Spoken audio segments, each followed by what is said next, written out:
I don't see me Wednesday because they fire me.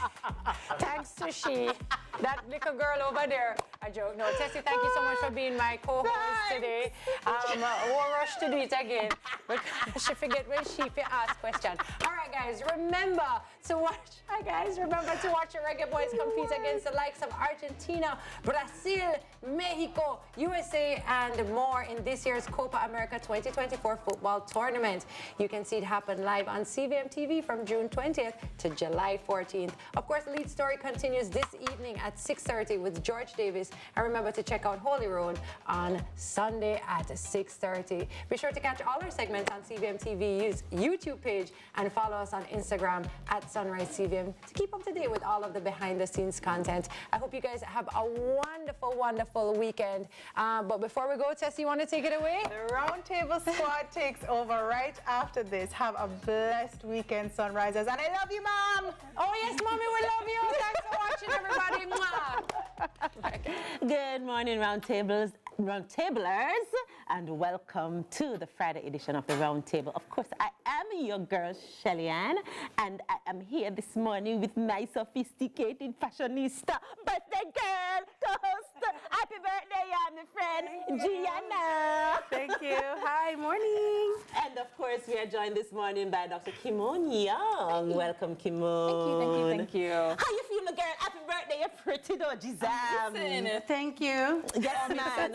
It looks so lovely. Thank you The so yellow? much. You know, the birthday glow. Yes, I see the glow. The glow is glowing. Yeah. For Thanks sure. to Ren's Beauty backstage, you know. No, it's not just Ren's Beauty. You brought something to the table too. She just add little enhancements. Of course, you know, lots of things going on social media. Let's go right into the social buzz this morning. Hold on, there's a video.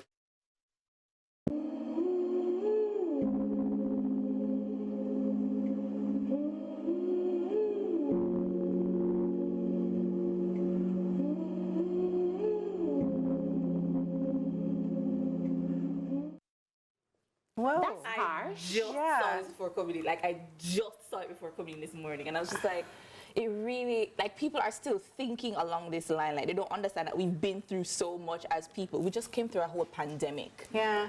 How do you expect people to be able to achieve these things after, like, 3 years gone? But You can't have it. But everybody's on their own timeline as well. Yeah. Like, I don't know why 30 plus is the issue. I mean, Well, you know what? Social media is not a real place. And not. June is Male Mental Awareness Month, and I want men to know this.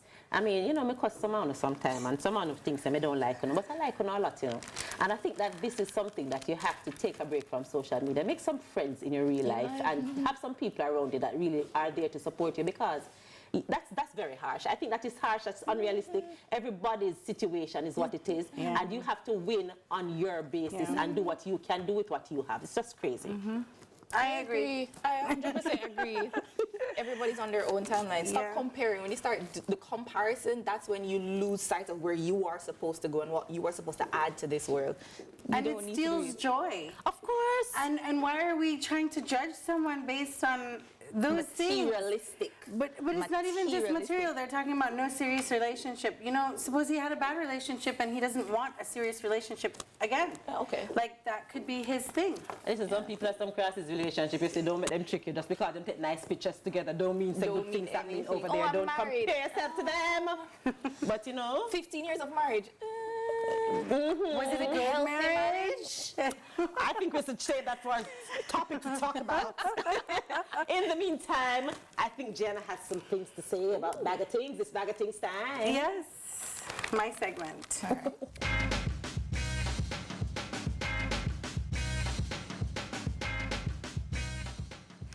So everyone knows that, well, I don't know if everybody knows, I'm going to cue you in right now.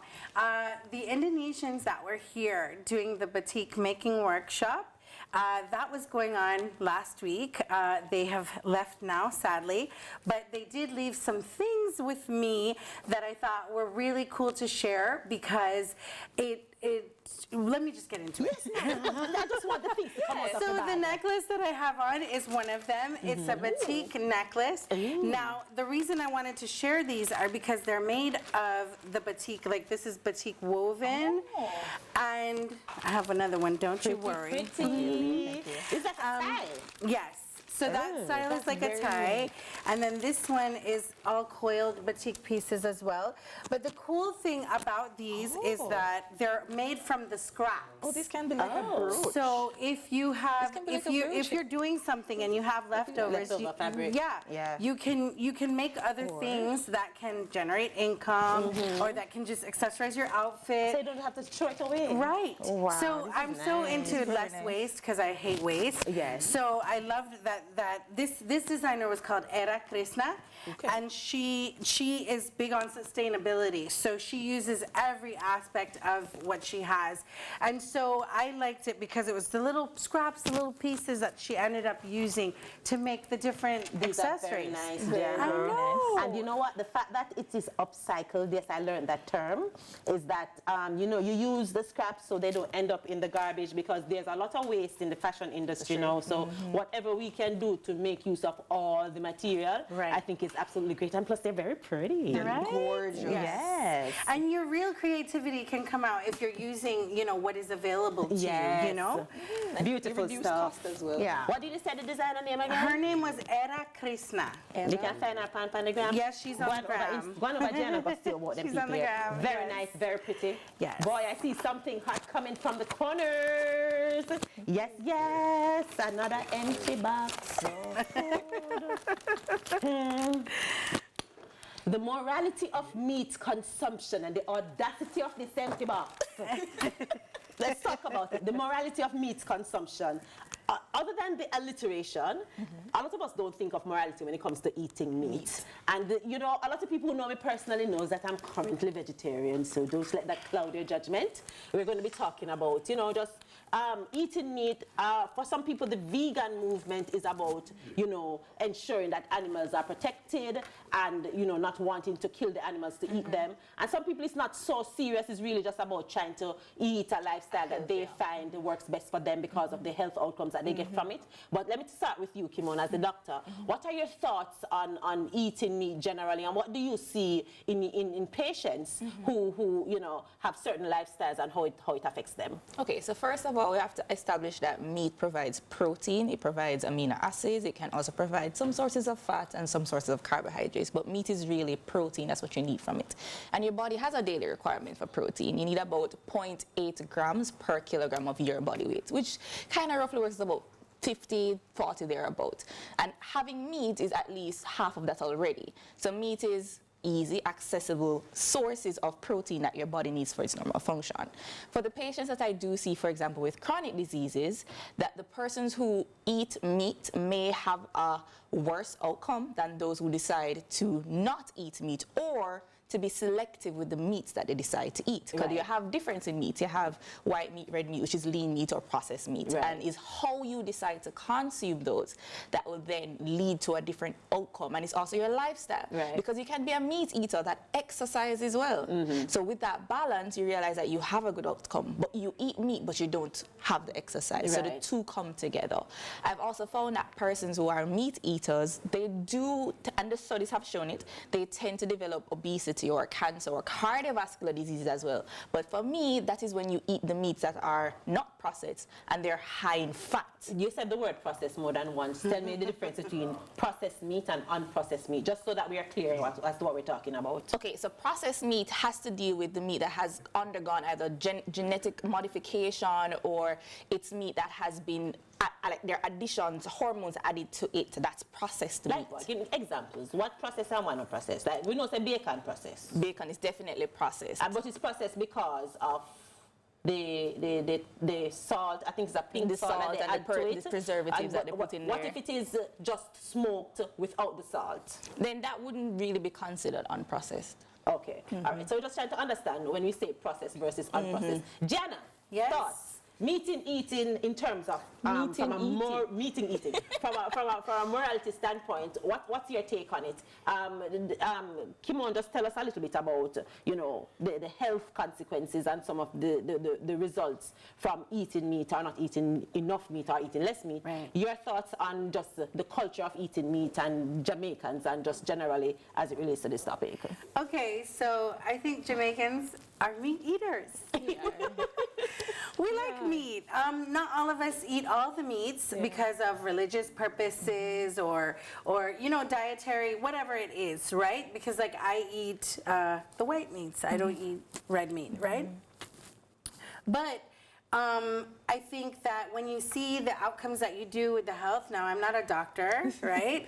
But when you see those outcomes, I don't know if it's just the meat eating or the amount of meat eating, because I feel like Jamaicans love a belly full.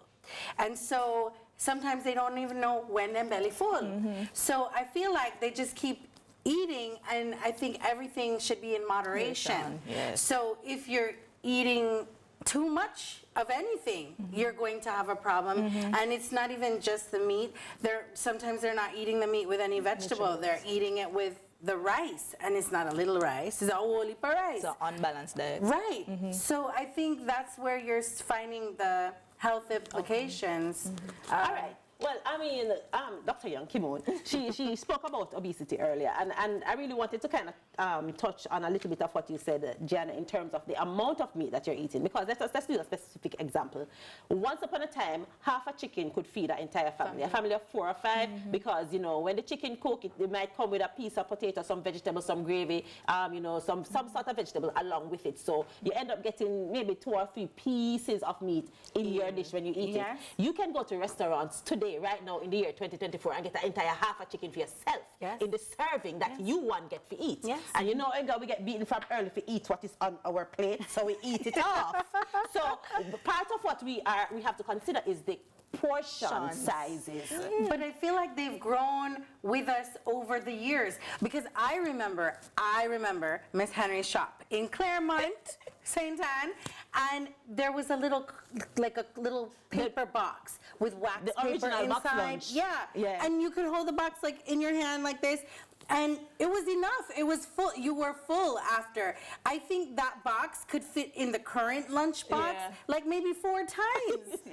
Honestly. Portion sizes have gotten bigger. Yes, and people eat off the current box lunch every day. Yes. The double-sided one, not even the coffee. Not the coffee. The large boxes, and I'm just like, you don't, that's at least 3 meals. Like when you buy that box, that's 3 meals. You don't require that amount. But a lot of people are serving it as a standard. Yes. But one second, Jenna. I really want to touch on this before we stop talking about this topic. We're talking about morality. The environmental effect of meat production. Now, if you see what's going on, especially in the Amazon and in bigger markets where meat production and in cattle specific production is on a large scale, you see where they have acres and acres of land dedicated to specifically cattle production, and it's causing a lot of negative repercussions on the environment. Thoughts? I believe it is, because once you have deforestation, you are taking away the ecosystem. You need the plants for the photosynthesis and just the greenhouse gas emissions that can also happen by processing this meat. You're actually just making the environment worse. But I think that's a human thing to do. So I think destroy the environment? Yes. I think that's what humans do. Yes. I think they do it in every production of anything they're doing. So I don't know that it's just meat alone. Meat production would cause that. I feel like even when they do the plant-based or whatever it is they're going to do, they're going to find a way to make it the most unhealthy for us, and they're going to find a way to make the environment as ruined as possible. All right. But Jenna, to your point, in terms of the meat production, let me just make you know right now, the emissions, the carbon emissions in the air right now, a huge chunk of it is coming from meat production. As a matter of fact, more than fossil fuels. I don't remember the figure right now. I should know these things because I have cards in front of me. But the actual, they measure it, the amount of destruction that the climate, the earth is experiencing from meat production is very high, and it's very concerning. And the point that you make about the impossible meats and the new the vegan versions of creating meat and all that, that's actually a small market. But Right now. Yes, but I know, but hold a thought. We gotta go to the break. We'll be right back. Welcome back to the Roundtable this morning. As you are eating your stewed chicken for breakfast. Our topic this morning is the morality of meat consumption, and unfortunately we talk out most of it, and it's time for final thoughts. I don't know why the time goes so fast when we're having a good time. I know, right? Yes, I know, it happens. It's the most disturbing thing. But tell me, final thoughts. Everything in moderation. Meat is a good source of protein, but if you wish not to consume meat, you have good substitutes, plant-based substitutes that can help with protein intake that you need. Everything in moderation. And I agree, everything in moderation. Balance your plate. Eat more vegetables. They taste good. Fruits, all these things taste good, but yeah, I'm not giving up the chicken, so we're gonna eat the chicken too. Yeah. All I have to say is Callaloo, and there is something special cooking. Let's see what's going on my screen. You know I'm all about that bass, no trouble. I'm all about that bass, no trouble. I'm all about that bass, no trouble. I'm all about that bass, bass. I see the magazine, working out Photoshop. We know that shit ain't real. Come on now, make it stop. If you got beauty, just raise them up. 'Cause every inch of you is perfect from the bottom to the top. Yeah, my mama, she told me don't worry about your size. She says boys like a little more booty to hold a night. Because you know I'm all about that bass, no trouble. I'm all about that bass, no trouble. I'm all about that bass, no trouble. I'm all about that bass.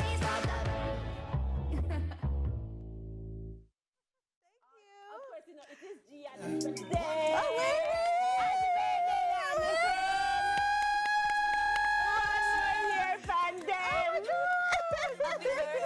Birthday dinner for two. Yes, birthday dinner for two. Fancy. Just brag. Just brag. Just brag. Do they know me? I will brag. Thank you. Happy birthday, Yana, friend. Thank you so much. One more year, Pandem. So nice. That is so nice. Thank you so much. Please send me the video. Of course, you know, we have to celebrate our hosts on their birthday, and a very, very big happy birthday to you, Gianna. Thank you. I appreciate know you have a it. lot of fantastic things in store today for your Yes, birthday. I'm gonna and we're off to a brag. great start. And then you say, bruh, you don't need no invitation. No, to brag. know. You just know how to brag Yes. easily. Yes, and we thank want to just you. say good morning to everybody celebrating a birthday out there in Sunrise Land. Happy birthday to all our owners. Yes. Have yourself a great weekend. And remember, as you go, be good and be on purpose. Take care. Walk good.